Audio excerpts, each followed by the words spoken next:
We want to welcome everyone here today. Appreciate you being here. I'm Steve Gonzer, the co-chair of the Halina Preston Holocaust Education Committee, and Carrie Molesky is the co-chair. We're working together for the committee, and again, thank you so much for being here. I think you're in for quite a treat with the speakers we have. They're inspiring, they're great orators, and we just welcome you. So, and if anyone comes up on the stage, please come up from this side because there are lots of wires and computers and things here. So, without further ado, we're going to get started. And I guess, David, you're up next.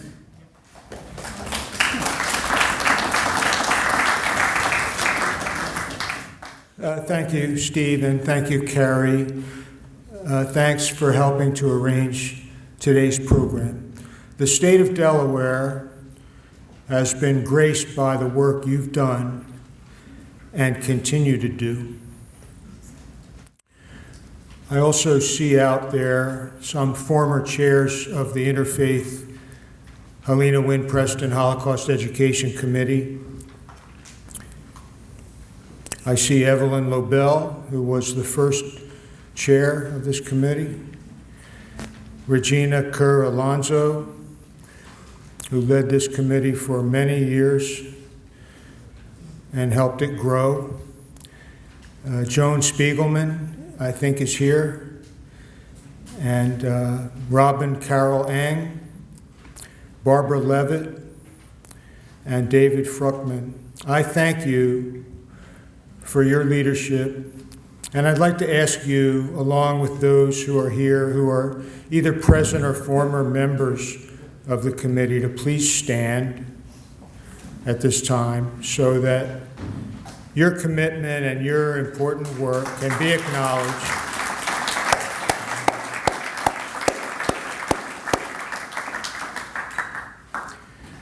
Folks, these are all volunteers who have understood the need and have embraced the challenge.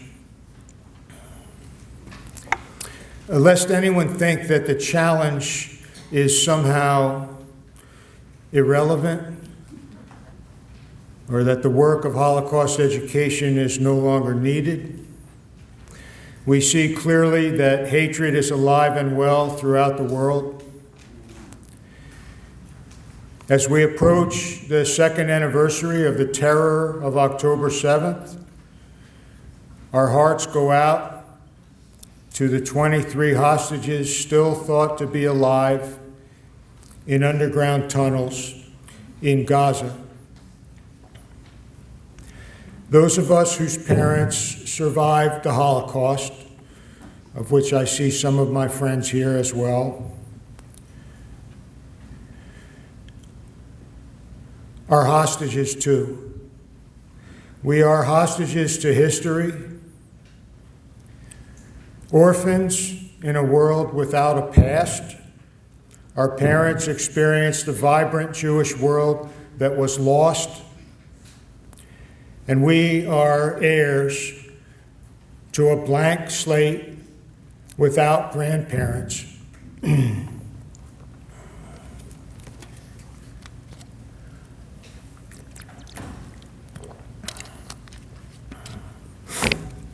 My wonderful sister Sherry is with us today.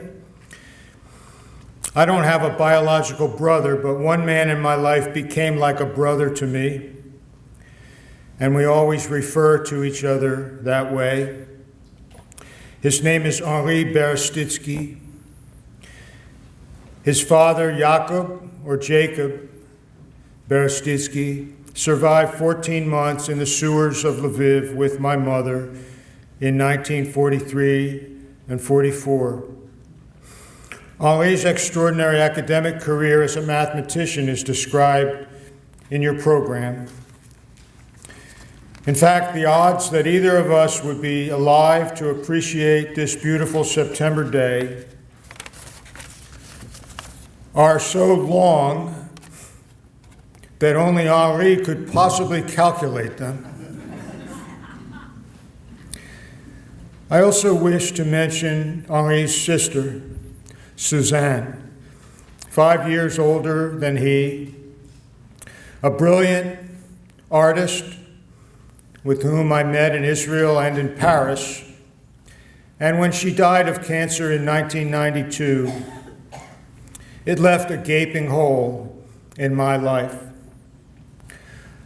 A little later, for the first time in the United States, Henri will share with us some memories of his father. And after we're done today, if you have a few minutes to wander out front into the Garden of the Righteous Gentiles, which has been meticulously and lovingly cared for by this committee over many years. Look for the 2 trees planted in memory of Leopold Socha and Stefan Wroblewski. They were the Polish Catholic sewer workers who saved our parents.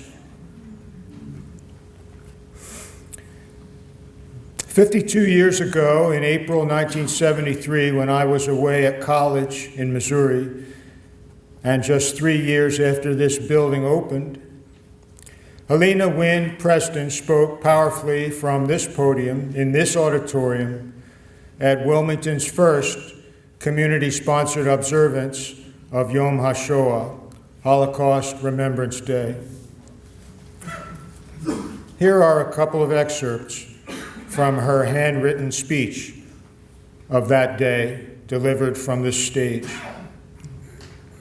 Once upon a time, 30 years ago, there was a Jewish community in Europe, whence all of us came. And a wicked Pharaoh arose, an Amalek, fiercer and more cruel than any before him, for he destroyed the entire house of Israel on the continent of Europe. But the Lord took a she'erit hapletah, a saving, surviving remnant. He brought some of them to the land of our forefathers, and others to these friendly shores. Here, too, to continue the interrupted thread of Jewish life. To this survivor, Wilmington, Delaware, became a new hometown. It has been good to me.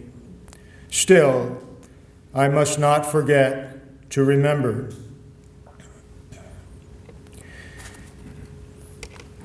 Indeed, when this JCC presented my mother with its Harry Cohen Leadership Award at its annual meeting in June 1981, a year before her death, the plaque read, "She taught us to remember."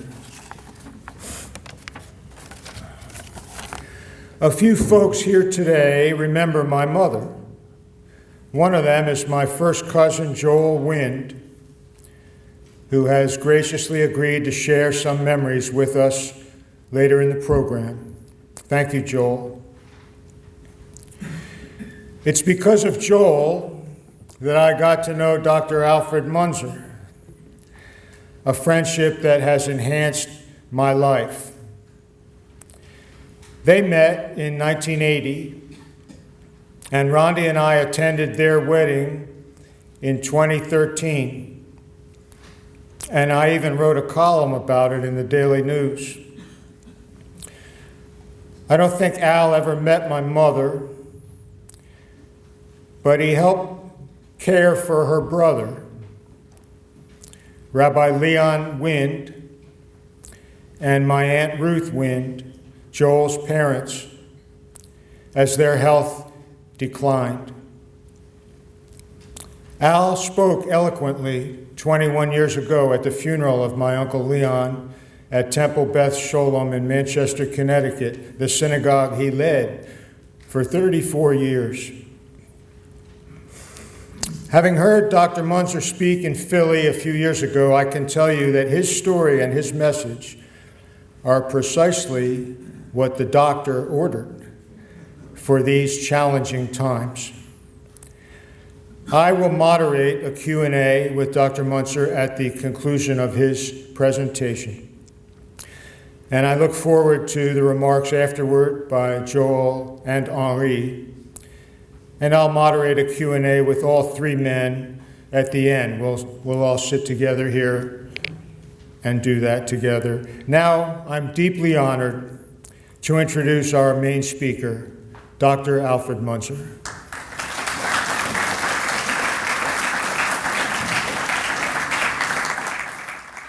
Thank you, David, for your kind introduction. And thank you, Carrie and Steve, for honoring me with the invitation to speak at this 13th Halina Preston Memorial Lecture. Ever since a good friend seated next to me at Bet Mishpacha 45 years ago and pointed to the man sitting to the other side and said, "Alfred, have you met Joel?" And then turning to me and saying, "Alfred, have you met Joel?"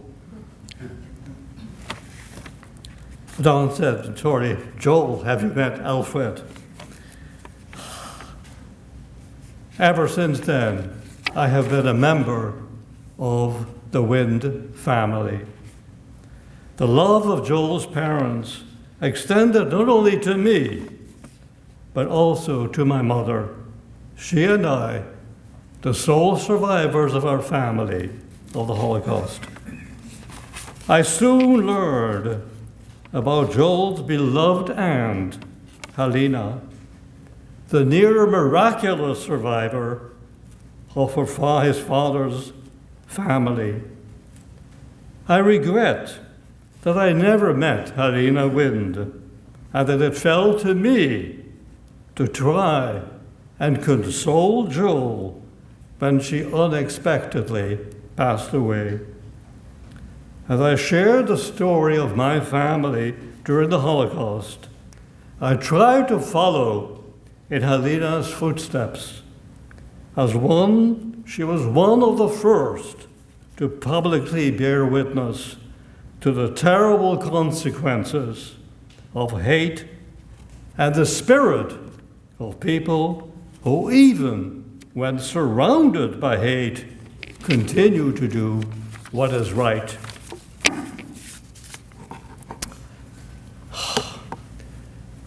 The story that I'm going to tell you is just one of a million such stories. Most of them have never been told.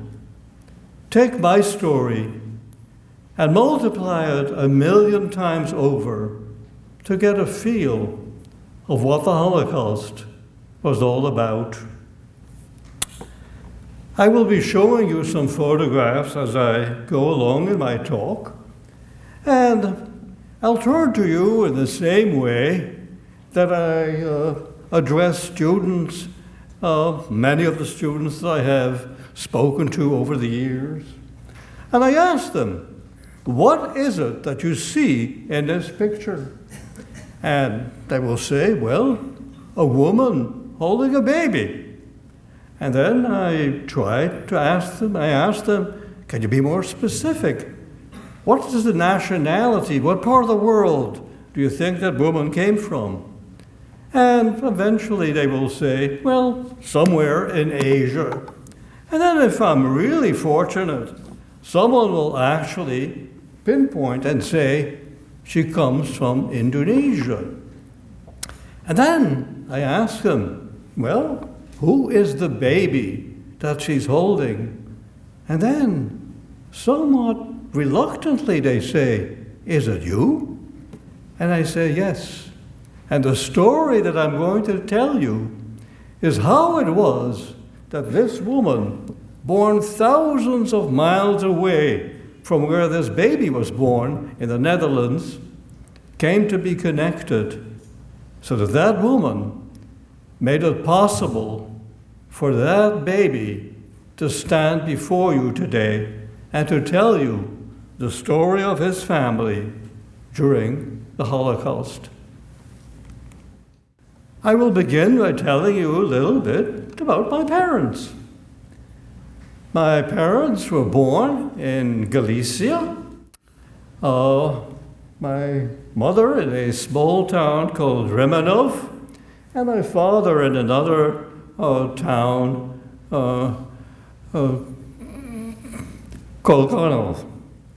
And well, people really forget sometimes, or think of these small towns as being very, very backwards.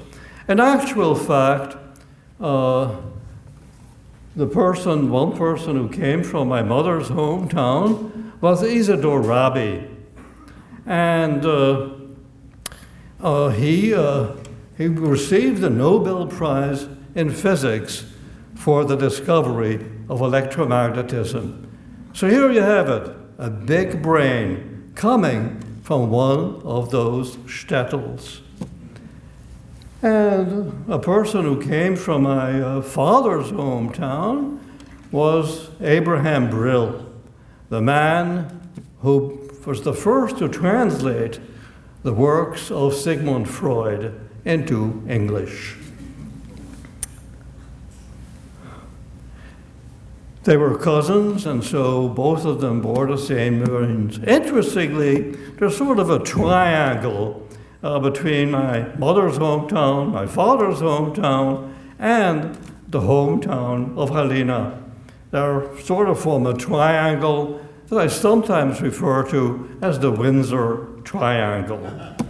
Part of Windsor, the Munzers coming from. Another picture of my father and my mother. They fell in love at a very young age, and it was a love that never ended. Now, opportunities in these small towns were very, very few, and so there were a lot of pressures for people to leave their towns and seek their fortune elsewhere. Some people went to the Netherlands, went to the United States, and then when immigration was blocked in the United States, they chose other destinations. And initially, some of them, of course, went to Palestine to be among the very first pioneers in the founding of the State of Israel. But my mother and my father were both drawn actually to the city of Berlin, the big go-to place at that time for people coming from these small towns. Now, my mother arrived in Berlin in 1923, just about the time when Adolf Hitler's book, Mein Kampf, My Struggle, was being published. But my mother, frankly, wasn't interested in politics. She certainly wasn't interested. She was only about 18 years old. She certainly wasn't interested in Nazi ideology or even what was happening in the world. She was much more interested in playing with her two little nephews, my cousin Norbert on the left, my cousin Yossi on the right. Norbert, the son of my mother's oldest brother, who had actually was the first to emigrate, and Yossi, the son of my mother's sister, Fega. And we'll hear more about Norbert a little bit later. Norbert's mother, my aunt Halina, sitting in the background. Well, my father spent most of his time in Berlin, and perhaps then in Vienna, perfecting his trade as a tailor. Tailoring had been a part of our family since ages. And so he decided to, instead of going to the United States, he decided to settle in the Netherlands, which had the reputation of welcoming Jews and had sort of avoided the worst of the First World War. And his business flourished very quickly. He got there about 1931, supposedly looking at records from the archives of the city of The Hague. And then in December 1932, he and my mother were married in the big synagogue in The Hague. Their business, my father's business, continued to flourish, and my parents made many friends, most of them not Jewish. And in July 1936, they celebrated the birth of their first child, my sister, Eva. That was just about the time of the Berlin Olympics, which Adolf Hitler tried to turn into an instrument of Nazi propaganda. But people in the Netherlands, again, Jews in the Netherlands, continue to feel quite safe. And quite a few Jews actually got gold medals during those Olympics. Then, in November 1938, November 11th, 1938, my mother gave birth to her second child, my sister, Liana. And this is 2 days after Kristallnacht, the night of broken glass, as it's called, when the full fury of anti-Semitism was violently unleashed in Germany. But again, in the Netherlands, people still continued to feel safe. Of course, people were desperate. Jews who were in Berlin, left over in Berlin, were desperate to find a safe haven. And some of them ended up going to very distant countries. My mother's brother, Abraham or Adolf, as I mentioned before, was able to secure a visa at high cost to Bolivia. And here they are. Here is my aunt, Helen up front, and Nina, and the little boy in the checkered shirt is my cousin, Norbert. Now, sitting next to him is a little boy with glasses and reading a book, very studious. His name is Uli Knopfelmacher, and Ulrich Knopfelmacher in full. And Norbert and Uli became lifelong friends. Now, Norbert ended up staying in South America, but Uli actually secured a visa to the United States to attend the University of Southern California.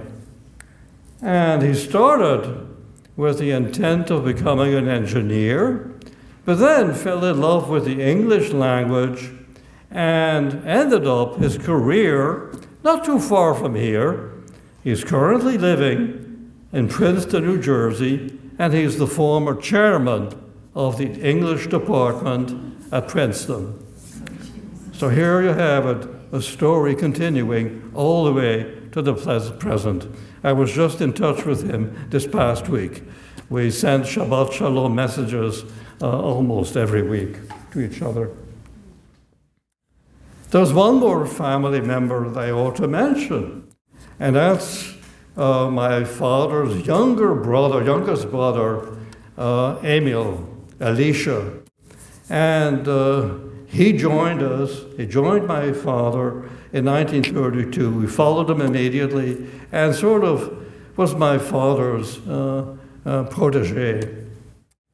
And Emil became a very, very important member of our family, as you will learn later on, in very tragic circumstances.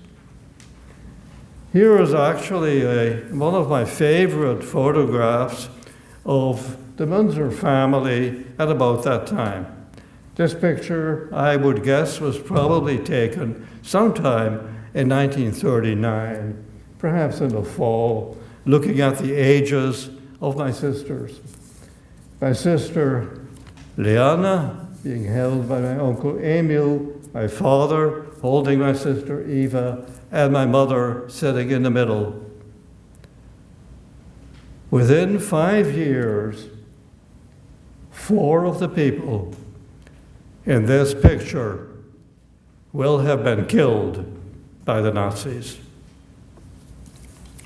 And that is how I will continue. In the Netherlands, people continued to feel safe, as I said earlier, and that all changed May 14th, between May 10th and May 14th, 1940. That's when the Netherlands were invaded. And my parents had been asked to host a man who was a member of the Dutch resistance movement, who supposedly, according to my mother, had a briefcase with plans to preemptively destroy the railroad center in the city, in one of the cities in The Hague, in the Netherlands, one of the big transit centers. And in Utrecht, actually, to be specific. And then Queen Wilhelmina came on the radio and announced that the Netherlands had been invaded, that the port of Rotterdam had been destroyed, and that the Netherlands was going to surrender. My parents' guest was the first to speak up. And he said in Dutch, "Goddank, het is ten einde." Thank God, it's over. As far as he was concerned, you know, he had been part of the resistance movement. He knew that Dutch soldiers were being killed left and right, and that lives would be saved by surrendering. But for my parents, who knew what had happened to their relatives in Poland and in Germany, they knew they were going to be in for a very difficult time for them and for their children in a playpen, perhaps just like this. And indeed, all sorts of restrictions were placed on the Jews almost immediately. First, there was the banning of ritual slaughter of animals, shrita, something very close to Orthodox Jewry, all Jewry really, and which could be sold to the Dutch population as just being a very humane action. But then Jews had to register. They had to register all their property. They had to take a new middle name. Sarah for women, Israel for men. So that could more easily be identified and eventually arrested. One of the things that, one of the humiliations was that Jews were no longer allowed to go into public parks. Now, when you have a regulation that absolutely makes no sense, you tend to ignore it. And that's what my mother did. She continued to take the baby carriage with my sister Liana into a neighboring public park.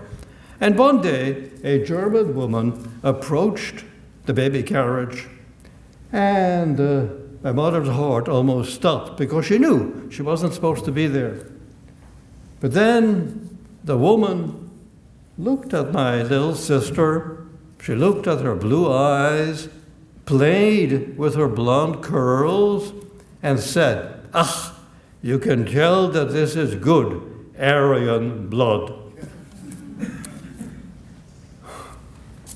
My mother, of course, thanked the woman, left the park, and never went back there again. In spite of what was happening, my parents continued to try to live as normally as possible. And so for my mother's birthday, May 20th, they continued to take photographs of the family. And this is what a selfie would have been like in the 1930s.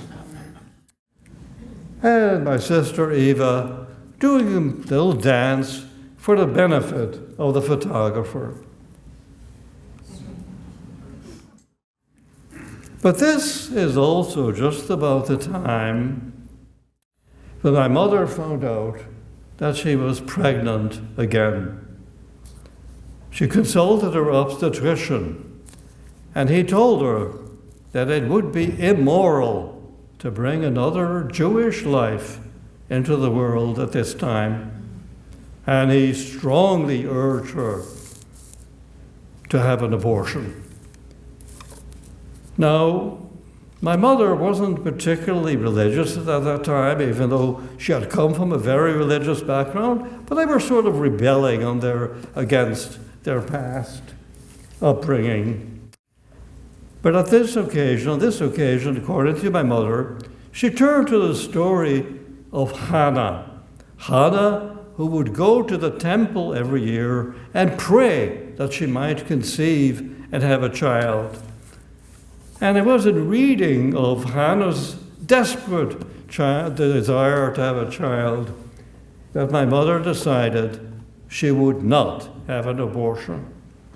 And so, November 23rd, 1941, 18 months into the Nazi occupation of the Netherlands, I was born at home without the obstetrician, but with the attention of a nurse. And this brought about another dilemma in Jewish life, and that is whether to have me circumcised. And the answer to my parents' dilemma this time came in the form of a worried look on the face of a pediatrician who had just examined me. And my father asked him, "Is there something wrong with the baby?" And the physician answered, "No," he smiled, he said, "it's just that your baby needs a minor operation we call a circumcision." And then my father explained the custom, the Jewish tradition of the circumcision on the bris, on the 8th day. And my father's friends, my parents' friends, strongly advised against the circumcision, actually, or even to celebrate it. But my father decided that we ought to celebrate this first milestone in a Jewish life. And here you see the entire family, including, here are my sisters, two sisters, and my father, Emil, and his probable fiancée, Ellie. And there's one other woman who has been identified to me, and right here, her name is Annie Madna. And we'll hear more about her as my story unfolds. And here's the second picture. Here's me on a pillow. And I'd like you to remember the pattern of the window, because we'll see it again at some point. What makes these pictures very special is that they're very small. Only 1 by 2 inches, something like that. And my mother wants to keep these 2 tiny pictures hidden on her body through her subsequent stay in 12 concentration camps. And she had this superstition, this feeling, if she ever lost those photographs, it would mean that I had been killed. Fortunately, my mother survived, the photograph survived, and I survived. And those pictures are now part of the collection of the U.S. Holocaust Memorial Museum. Well, I imagine that in this picture, thinking that it's probably again celebrating my mother's birthday. I'm probably about 6 months old in May 1942. And it's the only picture that I have, a picture I absolutely love, of my two sisters holding on to me. It's a picture that's extremely precious, obviously, to me, very, very special. This is just about the time when Jews were beginning to be rounded up for deportation.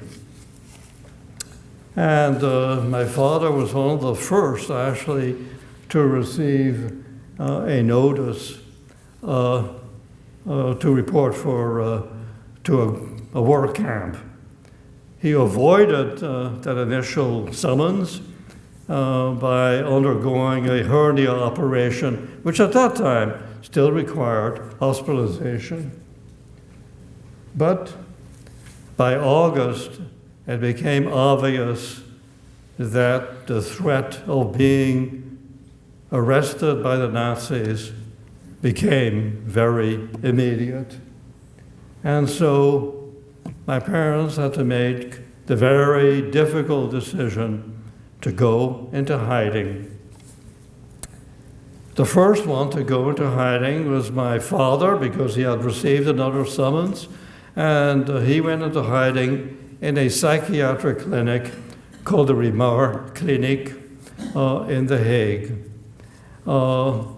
And there were actually eventually 250 Jews hiding in that psychiatric hospital, all, by the way, paying patients, pretend paying patients. And the next ones to be placed were my two sisters. Oh, sorry. They were placed with two very devout Catholic women who lived next door to us, and the Van Leeuwen sisters. And they were devout Catholic women, and they made sure that my sisters assumed a Catholic identity. Eventually, my sisters were actually baptized. I'll talk a little bit more about that in a minute. But here they are, participating in a Catholic procession. My mother told me that this time, when she was left alone with a little baby, me, about 9 months old, in the house, was one of the scariest times of her life. She told me that she was so afraid of hearing the doorbell ring that she muffled the doorbell with a piece of cloth. And then she said she spent the whole night sitting on the stairs to watch if the ringer of the bell moved. And eventually, a few days later, my mother placed me with a woman I mentioned before, the one who attended my bris, Annie Madna. And Annie Madna passed me on to her sister, Urina, because Urina and Turnus were a younger couple, and whereas Annie Madna had been divorced. And this is a story that I only found out about 10 years ago when I met this woman who's celebrating her 89th birthday this weekend. And this is a picture taken about 3 years ago. Her name is Dini Polak. And she remembers, as a 6-year-old, a little baby suddenly appearing in her parents' bed. And that little baby was me. I only remained with that couple for about 3 weeks because they found out that one of their neighbors was a member of the Dutch Nazi Party, and it just became too risky to be with the family. So to this day, I'm still in touch, almost daily, with Dini Polak. And she keeps filling me in on little details of that short period before her mother handed me over to Tole Madna and Mima Saina, the woman, the Indonesian woman you met at the very beginning. She was the one, she's the former husband of Annie Madna, and he now became my papa. Papa is what I called him for the rest of his life. And Mima, the woman you saw earlier, now became my mother. She was the babu of the family, or the caregiver of the children, the nanny of their children. I slept, I'm told, in Mima's bed, and she kept a knife under her pillow, vowing to kill any Nazi who might try to come and get me. She would walk miles every day just to get milk from me.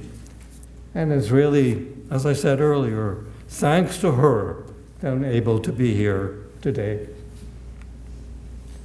And this is the rest of the Madna family, where I remained for 3.5 years.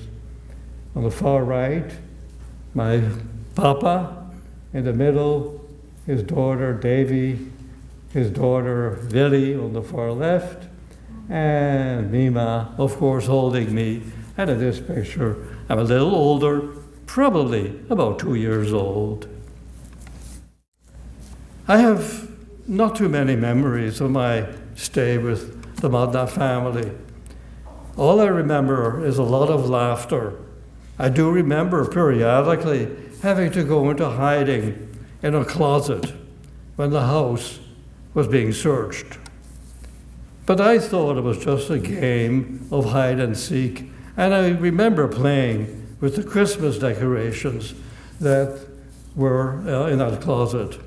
You may be surprised to say that I say Christmas decorations in a family that was primarily Indonesian. In actual fact, my foster sister Davy told me there were 5 religions represented at that time in the family. Davy and Vili had been brought up by their mother as Protestant. Tole Madna had nominally converted to Catholicism. And Mima practiced a combination of Muslim, Islam, and Buddhism. And she even kept a little temple that she had constructed where she put little pieces of food that people were never allowed to touch, something that Davy distinctly remembers.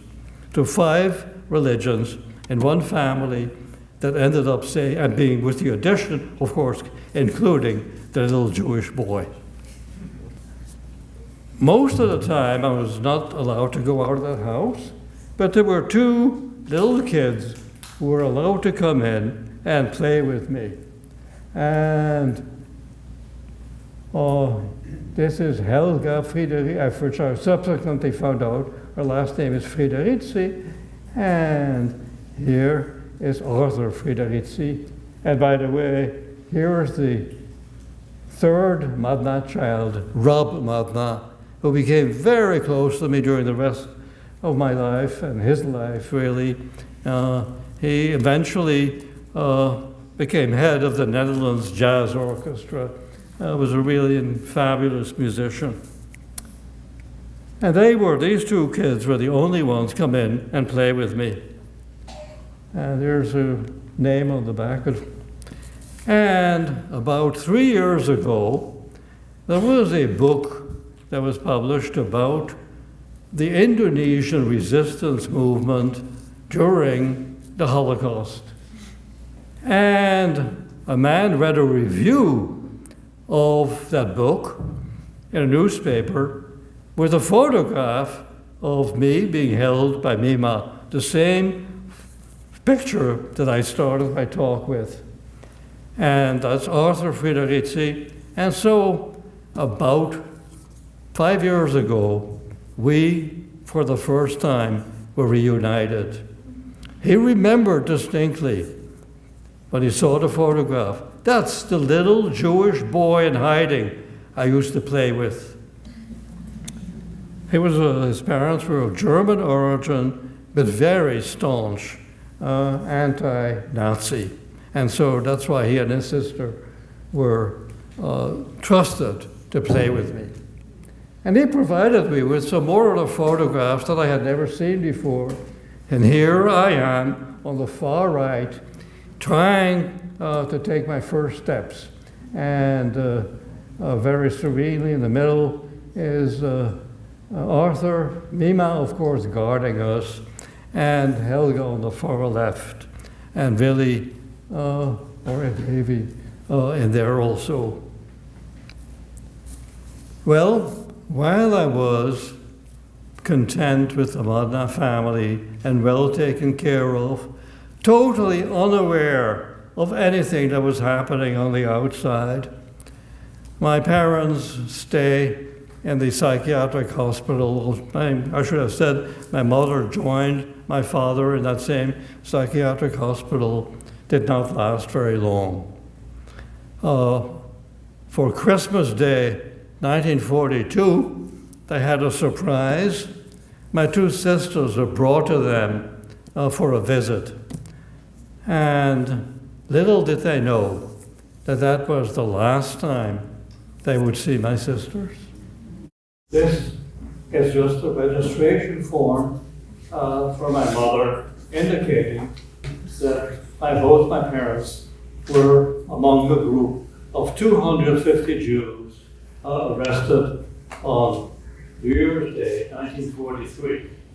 They were sent to Westerbork, a major transit center or concentration camp in the Netherlands.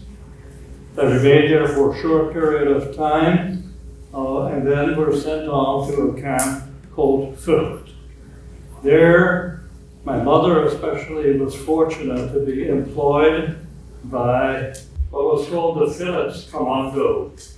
The Nazis had taken over the Phillips factory that was located in Sept, which is where the camp was located. And she learned through the grapevine that one essential element for the German army was to assemble radio tubes. And she learned how to do that, and that's in the end, as we learned, saved her life. While she was in that camp in Vught, the prisoners were visited by none other than Hitler's second in command, Heinrich Himmler. And he promised the prisoners that as long as you continue to work for the success of their life, nothing bad will happen to you. But he did not. My mother, by the way, while he was talking, she saw the spire of a small Dutch church, and she thought it would be wonderful if she would run there and thank God for having been liberated. She didn't care whether it was a mosque, a synagogue, or a church. But Himmler did not keep his word, and in March 1944, my father was sent to Auschwitz. My mother followed in June 1944. And that probably was the last time they saw each other. My mother remained in Auschwitz for a short period of time, fortunately set aside for continuing her electronics work in a new factory called Telefunken, established in Reichenbach. And while there, she began to hear that liberation was close. One specific thing that kept her alive and kept her mood up was Hanukkah 1944. Because my mother told me that women actually managed to set up a menorah. For one of they used one of the potatoes that was part of their ration, some oil from the machines that she worked on, and some wads of cotton that she had gotten under the guise of having her menstrual period, which of course had ceased long ago. And the women positioned the potato at the window and actually celebrated and sang the traditional songs of Hanukkah. And it was just a few months later that she was fortunate to be liberated. The story of my sisters is very different. They had been with these two single, very devout Catholic women, but then the local priest, who had been trying to find a better place for them, was approached by a couple, or found a couple that were willing to take them in. They were taken in by that couple for about 6 months, but then the husband denounced his wife to the Nazis as hiding 2 Jewish children. His wife was imprisoned, sent to 2 concentration camps, and almost died of typhus, but my 2 sisters were immediately sent to Auschwitz, where they were killed. They were only 5 and 7 years old. And this is a long list on page 137 of people that dispatched from Westerbork to Auschwitz. And right next to one of my sister's name, under Münzer, you will see Halina Münzer, which is the adopted name of my sister while she was in hiding. And then you have Emil just below. And that's my uncle, Elisha. My uncle, Elisha, somehow found himself on the same transport to Auschwitz as my sisters. He somehow found out that they were on that transport. He had been in Westerbork for a while. And he was very young, should have been selected to do slave labor, instead chose to die along with my sisters. And so they were, all 3 of them were killed the same day, February 11, 1944. This is just, and this is a picture of a man who is reading the Mein Kampf on the far left. Is a picture that I found of a man called Dick Voss, who is the one who arrested my sisters. He was a Dutchman and volunteered to join the SS immediately after the invasion. And he eventually was tried for treason and sent to prison for 8 days. For 8 years.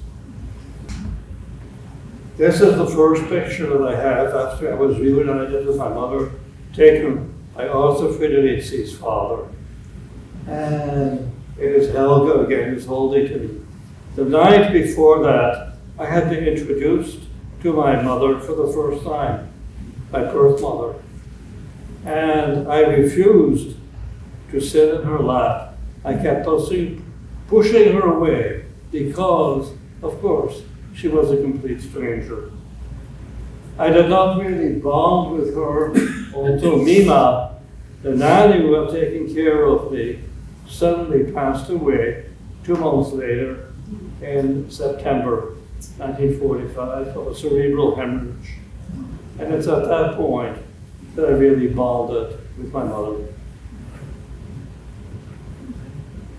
All I remember of Mima Lila really is her grave, which I visited many times. And this is the first picture of me after I was reunited with my mother. The story of my father is different. As the Soviet army approached from the east, some people from Auschwitz,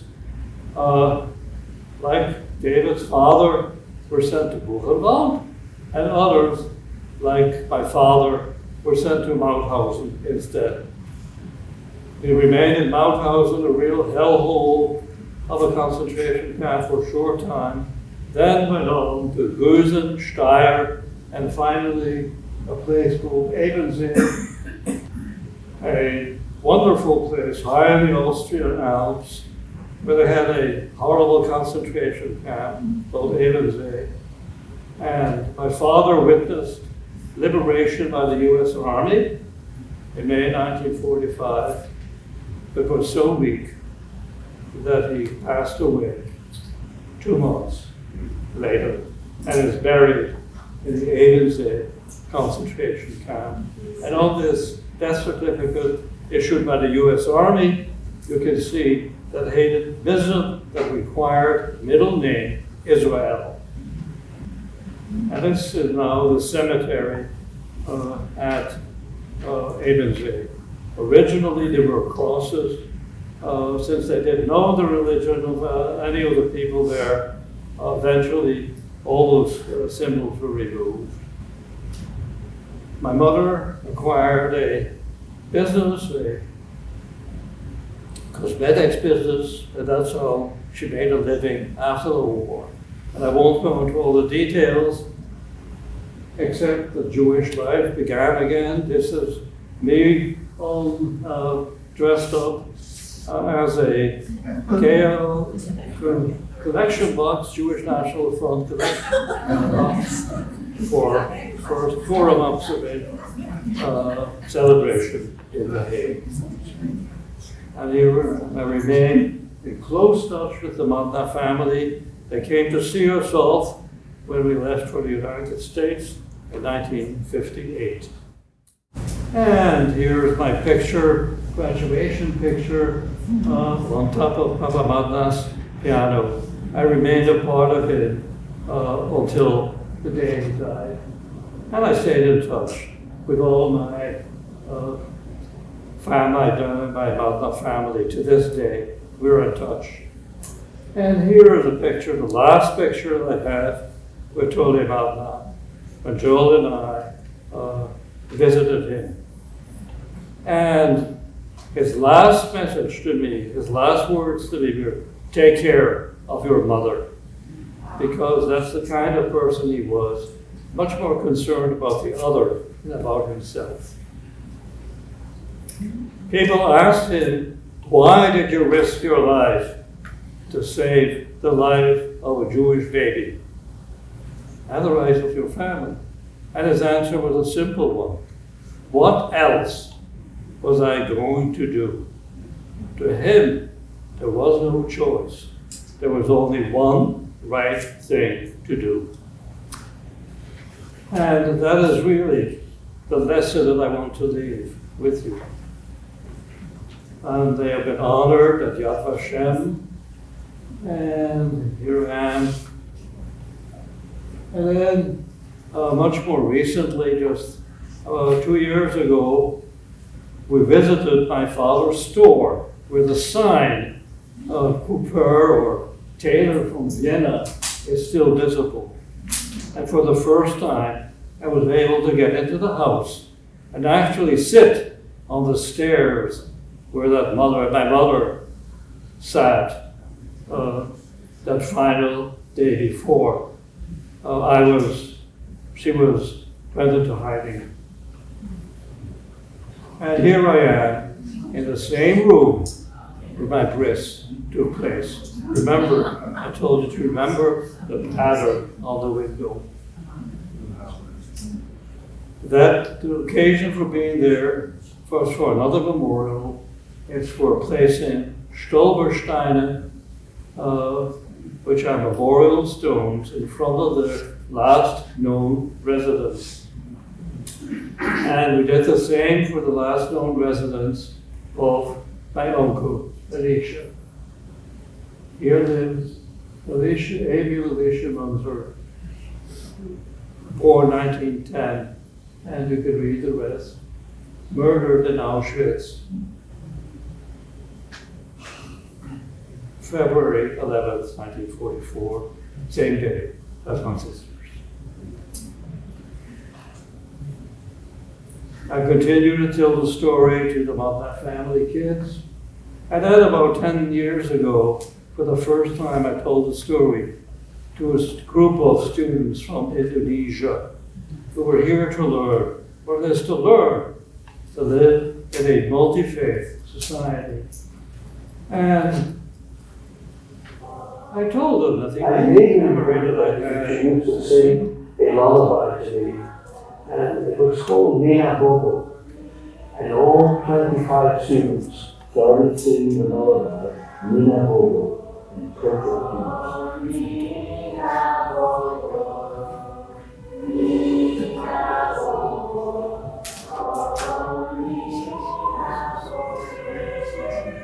All these students from very, very different backgrounds came up to me, hugged me, kissed me, and said that we were all one family.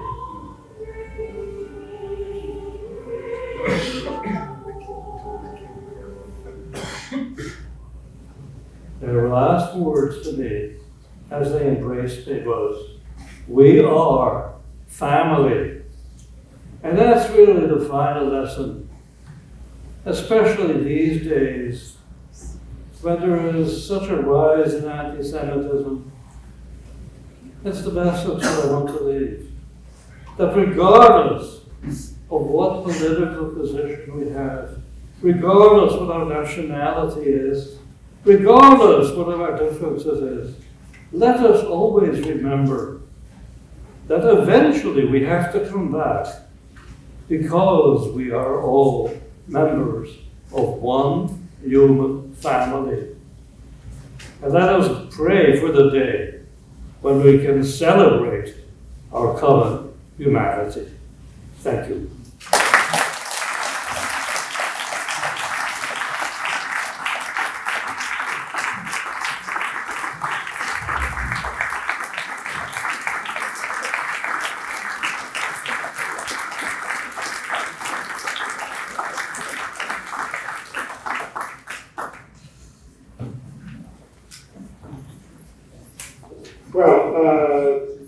We always knew you were resilient, but you added a new chapter to your story here today, and we are very grateful for that. We're going to do Dr. Münzer is willing to do a short Q&A right now, which I'll be delighted to moderate.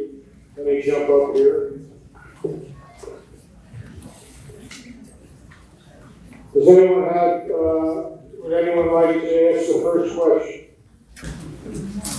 Actually, this was a question my friend sitting next to me. What language did you speak, Dr. Münzer, with your adopted mother? So, Jeffrey, thank you. The question is, what language do you speak with your adoptive mother? What language did you speak with the mother? Huh? What language did you speak with the mother? Actually, I'm told that I was fairly fluent in Bahasa, the Indonesian language. And that was my native tongue, really. Except, of course, that my foster... Hold your microphone closer to your mouth. Dutch. So I was bilingual. Actually. I spoke both. With Mima did not speak a word of Dutch, only of Bahasa. Thanks. Anybody else have a question?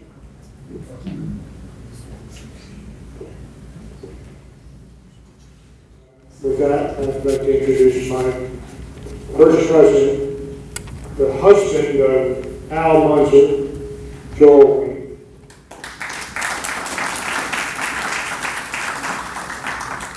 Well, it says here to stand up straight, which is hard for me. Okay. My father, Leon Wind, left Turca and arrived in New York City on a student visa in December 1938. He was met in Hoboken, New Jersey by Uncle Max, a distant relative, and taken to 3080 Broadway, the Jewish Theological Seminary, where he spent the next 5 years. Mail between 3080 Broadway and Turca flowed freely until the start of World War II. On September 1st, 1939, World War II began. Poland was invaded by Soviets in the east and Germany in the west. Turca was in the east. All mail was halted, and Dad had no idea what was happening to the family back home. According to my mother, he nearly had several nervous breakdowns, but he didn't. In the spring of 1943, Dad became a rabbi. He married Uncle Max's daughter and moved to Kansas City, Missouri, where he was assistant rabbi in Beth Shalom. I was born a year later. In July 1945, we moved to Manchester, Connecticut, where he took over the pulpit of a small synagogue, another Beth Shalom. After Aunt Halina's liberation from the Shoah, she sent a telegram and a letter to her brother at 3080 Broadway, the only address the family had for him. The seminary forwarded the telegram and the letter to Manchester, Connecticut. According to my mom, Dad was crying because he found out that while his sister survived, the rest of the family did not. He then set in motion the process of bringing Aunt Halina to the U.S. and to be admitted to the Teachers Institute of the Jewish Theological Seminary. Dad needed papers from American sponsors, guaranteeing that his sister would not become a financial burden to the American public, a sad vestige of the anti-American climate of the pre-war years. Two leading men in Beth Shalom congregation provided the papers. They were Saul Silverstein and Leon Dopkin. The Wind and Preston families are forever indebted to these courageous men. I was 2.5 when Aunt Halina arrived in New York. Dad brought her to Connecticut, though I have no recollection of her arrival at our home. I do remember a visit she made probably for Rosh Hashanah or Passover. I must have been 4 at the time. She arrived after I had gone to bed. The next morning, I peeked into the bedroom. She was awake and motioned for me to join her in bed. I ran to her, and my little legs managed to get up and into the bed. Aunt Halina visited us on holidays for several years. I met some of her friends, but I do not recall their names. And then she met and married George Preston. The bride wore blue. And I finally had 2 cousins, Sherry and David. That's all I have to say.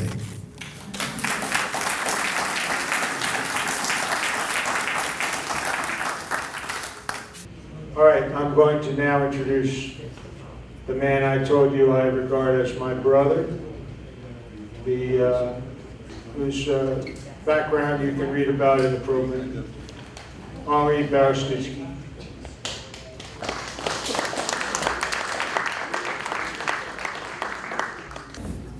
Good afternoon, ladies and gentlemen, dear friends.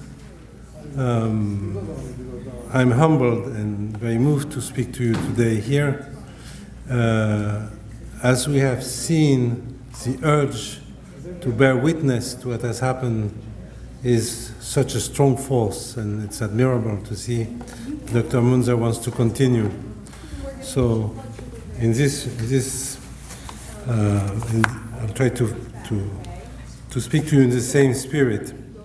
So, as David, my brother David, already mentioned, my father Jakub Berestycki was part with Halina Wind of the group of 10 Jews who survived the war by hiding in the sewers of Lvov, or Lviv, or Lemberg, it had many names, for 14 months. It's extremely moving for me to speak to you speak here within the framework of the Halina Wind Preston Memorial Lectures on the Holocaust. I never had the chance to meet Halina, but her name was familiar to me since I was a child. My parents always mentioned her with admiration, great esteem and affection, although they did not meet after leaving Poland.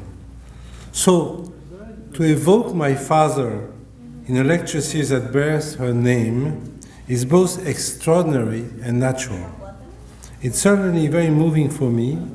In fact, I feel it's like a visit I owed her, but I'm only able to pay to her now.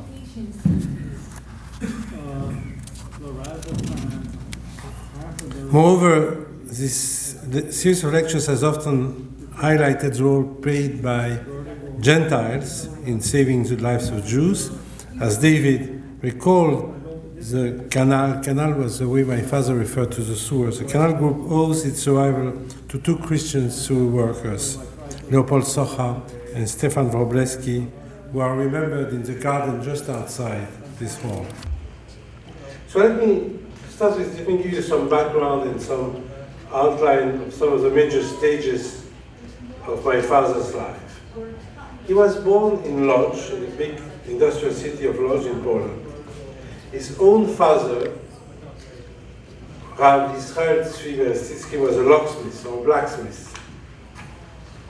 At the same time, his father, my grandfather, was very well versed in Jewish studies and mysticism, in particular in the Kabbalah, which he studied during the nights.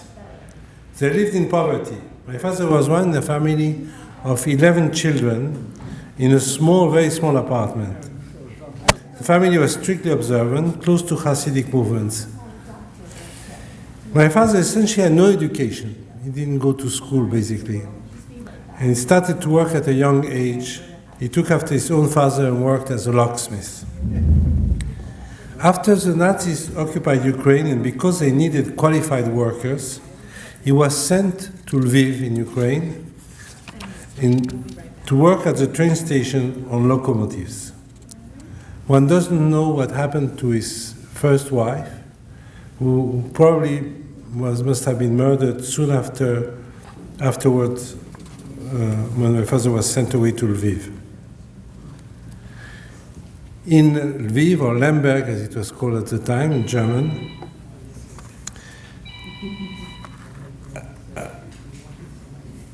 he soon understood where the destruction of the Jews was leading to. This is when he had the idea to organize an escape access to the sewers and prepare hiding places there. I will not go further into the story, the exceptional story of survival in the sewers, which I believe is familiar to many people here in the audience. But I will come back to some aspects of it in a moment. As I say, my father had 10 siblings. One had moved to the United Kingdom before the war, to London, also coming, by the way, from Berlin. And of the remaining seven of the remaining nine siblings in Poland, 7 were murdered or died in the ghettos, along with the parents also. And of course with spouses and children. When my father came back to his native city of Lodz after the sewers, nothing was left of the former building where they had lived, in the street called Wolbowska, number 10. I always remember my parents always spoke of it as a mythical place, Wolbowska Cein, in Yiddish. By the way, my first language was Yiddish. My parents insisted to speak Yiddish. My parents insisted that I should have a Jewish upbringing, I should know everything Yiddish. My father told me, with Yiddish you'll go all over the world. And he was not wrong, by the way, in spite of how it looks like. But maintaining Jewish customs, Yiddish and so on, was a way for them to continue the resistance. That's very important. And so it's on the ruins of Wolbowska Cein that my father met my mother, Gitla Friede. She had been a neighbor of my father's. They lived in the same building before the war. They had married each one on each side, but they knew each other, and they met on the ruins of this building of Wolbowska Cein. And my father felt that he had to protect her. You can imagine, so like my father, by the way, both of them came back to this building, thinking they would see their families, their relatives, and all they found were ruins and no one was still alive. So my father felt that he had to protect her, and that's how they got together, in fact. Love came after. There was much love after, much tenderness, but love came after. After my sister was born, and there were pogroms in Poland, they decided to leave Poland. They traveled in freight trains with my sister Suzanne, that David mentioned earlier, crossing Europe. They stayed for a while in a DP camp in Munich. I don't know if you know what DP camp. DP means Displaced Persons Camp in Munich. The American Jewish Joint Distribution Committee, which was, everyone knew it as the Joint. Joint played a very important role of providing help and support, and even more important, in helping people find one another, regrouping families. That was one of the main issues at this time, in this chaotic situation of this, everything had been destroyed, was allowing people to reconnect one with another, to find one another. So Joint, should be said, was a very important organization helping to start life again. So they traveled, so a sister of my mother had emigrated to France before the war. On my mother's family side, there were 7 children. So they had 6 siblings. One of them was in France, and of the 6 that remained in Poland, only my mother survived. She was the only one who survived. All the others, including children and everything, were assassinated. So they had in mind to come and meet her after they learned through the Joint that where her sister lived. So they came to France to be with her. But they had in mind to go to continue this trip to the United States. They had in mind to immigrate to the United States where there was a family.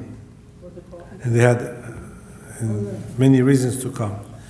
But my mother had a sister, but my father, although he had not been to school, had a keen eye for art and architecture.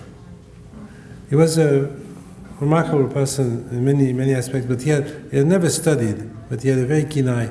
So being in Paris was something that had a tremendous pull on him. So he decided to stay. I remember one day they hesitated. I even remember this as a kid. starting to do paperwork to emigrate to the U.S., and my father saying, "It's really too beautiful here in Paris."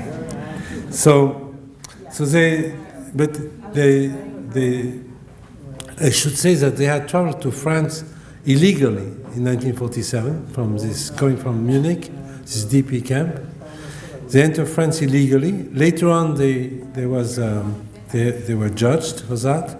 They had a fine, but eventually this was solved and they became French citizens.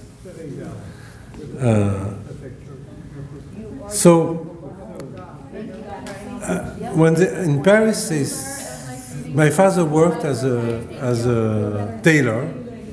Again, also we hear another story of a tailor, and which was a natural profession for many Jews coming from Poland, and there were many,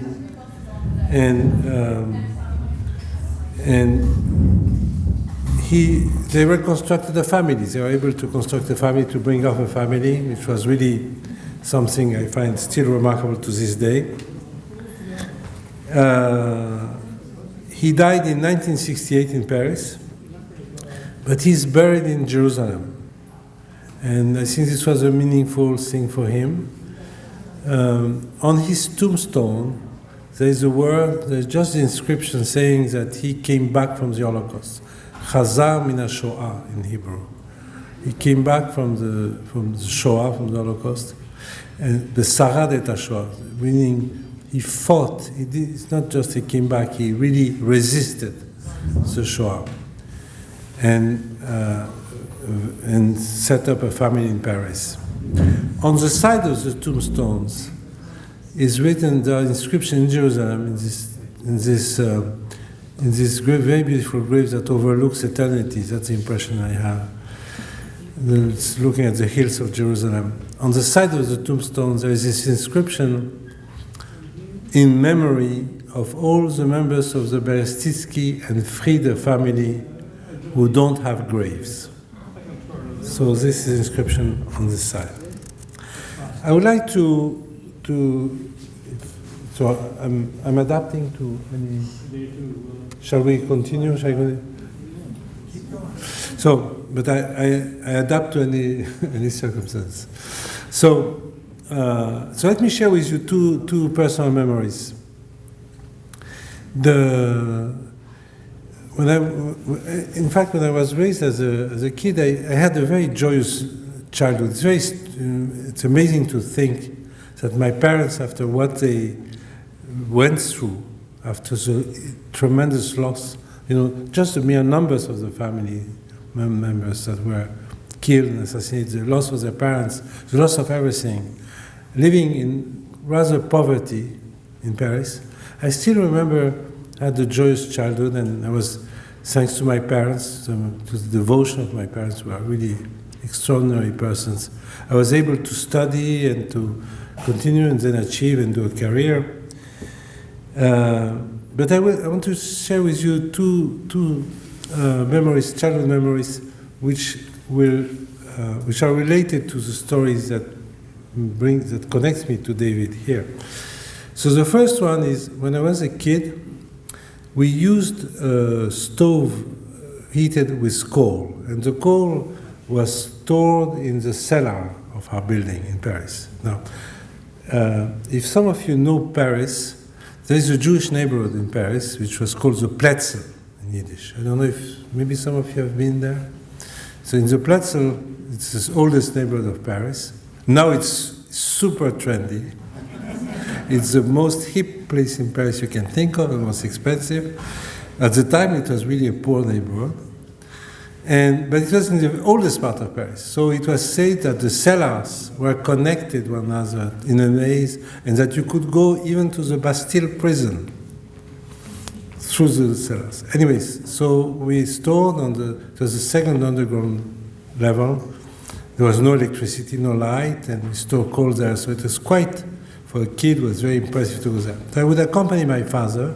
He would take me there. And the memory I want to share with you is that when we were there, he always explained to me how one should deal with these situations. How does one orient oneself when it's cold, dark, and damp? how do you find your way back in a maze of cellars? And how does one make sure that the light doesn't go out? What's the type of candle you should use? He explained to me all these precautions. At the time, well, when you're a kid, you think it's natural, every kid should know that. But of course, it was related to his story in the sewers. Another memory I want to share with you was when we were kids, we were going to vacations in the summer in a city by the sea near Bordeaux, Arcachon. And there were several children of the same, my parents, the social milieu of my parents were all Polish Jews survivors. And there were kids of my age. And one of the highlights of the summer vacation was a game that my father organized, which was an escape game. So he would sit on a bench in the park of Arcachon, Les Abattis, it was called. He would sit on a bench, and he would be surrounded by us, and we would bar his escape route with bikes. We would just run him with chains, not chains, but we hold his hand, we are holding. And he said, in 5 minutes, I will disappear, you will not know it, and you will never find me. So we were holding him, we were all bikes really worked up, ready to chase him with great speed. And every time he disappeared, and every time no one found him, until later, much later, when he decided to come back. Of course, at the time, I didn't realize it, but these experiences are really related to his life during the war, how, his life of survival, of escape, this ability to escape, this ability to understand, the ability to to be in sewers. So it's only later. So, in fact, as a teenager, I had many occasions to witness his practical skills, his exceptional intelligence. He was really, I go to conferences and meet scientists all over the world. I still think that my father was one of the most intelligent persons I've ever met. He had a very, very sharp intelligence and penetrating understanding of situations and of people. He had also a great ability to relate to people, and he was also a very courageous person. All these qualities were at use first in understanding the necessity for an escape plan back in Lviv, then preparing and organizing it and carrying it during 14 months. I would like to recall here the particular role he played for Halina. As far as I understand, he played a very important part in her survival, because he's the one who took her in the group who went down in the sewers and also convinced the others to accept her. So he played a significant part in her survival. Also, he had aside these practical qualities, his courage and everything, he also had another role in the sewers. Because he continued his prayers, he continued in the dark, he continued to practice, he laid tefillin, prayers in the morning. They tried to observe as much as they could religious holidays. And this, I think, maintained the hope, they were able to keep the hope, and in the darkness of sewers, and also to muster the courage and the simple will to survive. The will to survive was such an important element in the sewers. So, I will not speak much longer, but one of the most extraordinary aspects of the story is the bond that existed between my father and the sewer worker, Leopold Socha, after whom one of the trees outside the garden is planted. They had a very strong relationship and very mutual admiration, I think. And although they came from such incredibly different backgrounds, think of the Hasidic family and of the Polish Christian sewer workers. But they had, I think Socha admired my father, and in fact we have testimonies for this. He admired his courage and also his integrity. So, I will not. Maybe it's time to go back to the presentation of Dr. Münzer. But I would like to say two things. I would like to give you two quotes. First, about my father, about the personality of my father, is a quote from Leon Wells. I assume that many of you knew or know who Leon Wells was the fourth speaker in this lecture, in this series of lectures. Leon Wells, in a letter of June 17, 1990, wrote about my father the following. He described him in the following terms. I can see him walking around with his smiling face and joking. Even in the ghetto, I never saw him in a sad mood. He always walked straight as an important personage. He somehow, in a strange city, Lvov, when he had just come from a faraway lodge, could organize a hiding place for so many people. Mr. Socha did it for him, not so much for the others. He did what your father wanted. He had had such a power of persuasion. The more I think about it, more I admire him. So those were the words of Leon Wells describing my father. To conclude, I just want to say something about the duty of memory. As the generation of direct witnesses fades away, the preservation of memory of what has happened and the endeavor to further research it become all the more important. We owe it to all who have died and who should not be forgotten. We owe it to the whole civilization that was engulfed, that David mentioned before. We owe it to the heroes who saved the others. And we owe it to future generations who have to know the past. This is why what you are doing here, the work of this community, and in fact by all of you, is of great importance. In the spirit of duty of memory, I would like to end by sharing with you an excerpt of one of my granddaughters, Henri Berestycki, said at her bat mitzvah last year in Paris. Miketz, the Torah portion of her bat mitzvah, relates the dreams of Pharaoh and their interpretations by Joseph. Leora, my granddaughter, who lives in Vienna, in fact, she lives not far from the apartment of a certain Dr. Sigmund Freud, who was mentioned also earlier. In her speech, in her drasha, she mentions the dreams that my father, Jacob Berestycki, had in the sewers. This is an episode of the sewer story, which is quite amazing, where he dreams of a rabbi who comes and says that they will be saved, and he tells them the date at which they will be liberated, and apparently it was accurate. Anyways, when he wakes up, he told this story, my father told this story to everyone the next morning.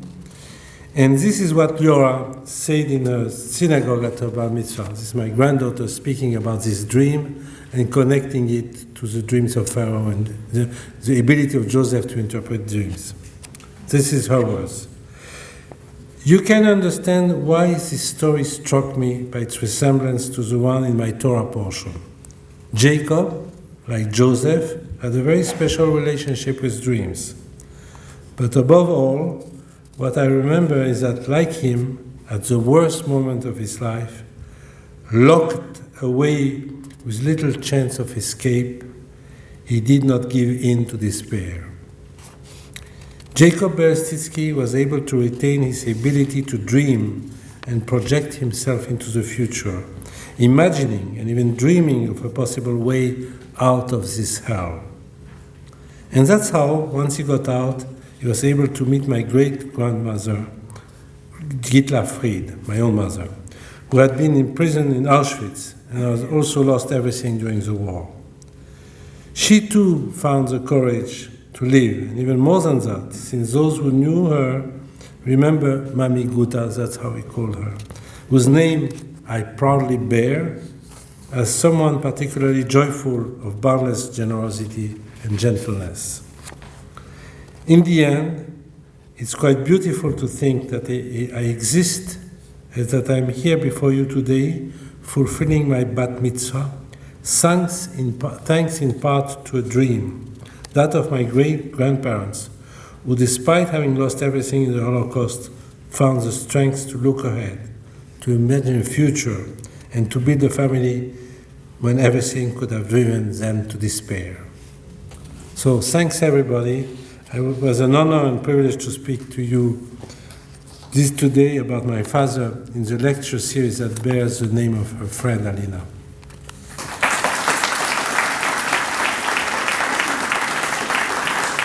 Any questions? The sound was precipitated. Yes, Evelyn? I would be interested to hear how it is that you were able to make contact, or Halina was able to make contact with Henri's father and find out that he had survived and that Halina had survived, and then the children, Halina and George and your father and mother's child, were able to find each other. So, yeah. So, in fact, they did not lose each other. I mean, Halina and my father, they're still in contact. They never met again, but they're still in contact after the war. And in fact, I had a great chance to meet. It's really thanks to David, my father, that we managed to make contact, and that was very meaningful for me, because and I think it's because David was so persistent in trying to understand this story, trying to witness the story, trying to bring it to life, to make it known. I hope we will continue this way. Because that's important. I think for me, that was an example. When I met David the first time, I didn't have time to go into this, but I myself, I didn't delve so much in the history of my father until relatively recently. I think when I spoke earlier, I said that I had a joyous childhood. I think I had the attitude of maintaining a distance, a veil, to the history of my parents during the war. It was something that allowed me to be, this attitude allowed me to have a normal life, but at the same time, in fact, later on, I felt that I really needed to learn much more about it. David was an example. And I learned a lot of things thanks to him. David is a very persistent artist. Very persistent in general, of course, as you know. But he's also an incredible artist, incredibly dedicated to maintaining the memory of his parents. And I learned a lot from him. He has this incredible archives. That's very, very, very important. So that's how, and we met because David came. David was the one who came to meet first my sister, as you recall.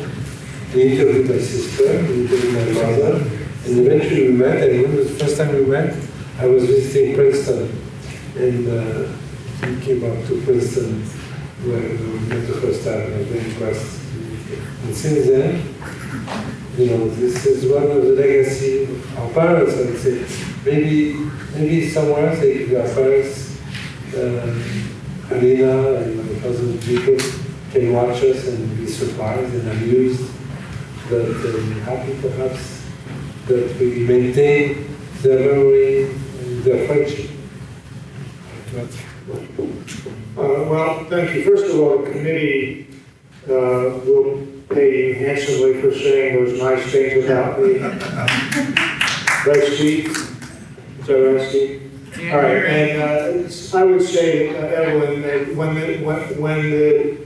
the city of Lviv was liberated by the Red Army, the Jews who came out of the sewer, some of them ended up living in a what the Russians called a kolkhoz, which was a group living arrangement in a building been taken over by the Germans. When the Germans left, this building suddenly became available. So many of the Jews who survived the sewers of Lviv, my mother among them, ended up living in that arrangement. And my mother ended up getting a job with the Russian railroad. Very soon afterwards, she met a guy named Bushko, who fell in love with her immediately. He was a survivor himself. And they worked together in the kitchen of the Railway Association. I still have their ID cards. I don't think Jacob Berestycki was in the group who lived in this arrangement. Very soon they all dispersed and went their separate ways. And Henri has told you a little bit about his father returning to the city of Lodz, which was not a city that my family had ties to. Yes, sure. Thank you. Henri, we haven't met and spoken yet. I just want to know if you had like any quick memory of your dad and my mother in terms of the sewer. No, because I only heard I heard the descriptions. I didn't know. In fact, I didn't know really much. I mean, yes, my father told me certain things, but I didn't know much. I met some of the people in the sewers. Eventually, I met the figures in Israel. When my parents went to visit them in Israel, I was really. It was amazing to find a picture with my parents with them later. And there were a couple of the sewers called Margolis who went to London. So I just want to tell you this story. Because as David said, all the people who went down to the sewers went separate ways. They were dispersed, and they really went all over the world, in Israel, in France, in the US, in London. And one day I had family in London, my uncle that I mentioned. One day we were for a wedding in London, and we were walking on Shabbat in the street, and all of a sudden we hear, Yaakov! And it was Clara Margolis, was just spotted by complete accident by my father. They had not met before, so there was an extremely emotional encounter in the street of the Jewish neighborhood in London. And one of the things that happened that day is that my father took me to her, and of course it was very moving and so on, but he didn't say to her, my son doesn't believe my story of the dream. Please tell it to him. And that was one of the instances of the story of the dream that I alluded to before, that my granddaughter mentioned about Hitler's speech. The story of the dream was confirmed to me by this book. So that was an encounter. But unfortunately, I never had the chance to meet Halina. I just know what I say, that my parents, when there was a New York postcard or things like that, they always mentioned, they always related to her with great affection and admiration. But in one of the lectures, she gave me this oral archives of the University of Delaware, I think. Halina, which I heard through David, Halina complains that I did not visit her. At the time it was the time I started to go to the United States. I had a position at the University of Chicago at the time. And I didn't know that. So when I heard that, really made me feel very sad and sorry not to have seen this occasion. That's why I said earlier that it's like talking in this series of lectures is like paying a long for when you visit to her. Thank you. Thanks. Only in his remarks mentioned a letter he got from Leon Wells. And I should emphasize Leanne Wells, as Ollie said, was the fourth lecturer in this series, I think around 1995, roughly. It happened at the University of Delaware. Leanne Wells was, he testified at the Eichmann and Nuremberg trials, and he was a very significant figure because he kept a diary of his experiences in the Novska camp in the city of Lviv, which became a book published first in Polish called the Śmierci, and which translated means the Death Brigade. He was part of a brigade of Jews whose job it was to exhume the bodies of all the people they killed and burn them so the Nazis would leave no trace of that. Very important book. It's called The Death Brigade, also issued by Macmillan in the early 60s as the Novska Road. And that's the man who corresponded with Ali and gave him his memories of his own father.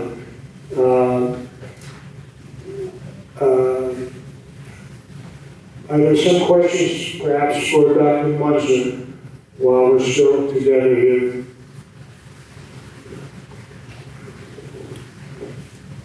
All right. If not, we thank you very much for your exciting presentation.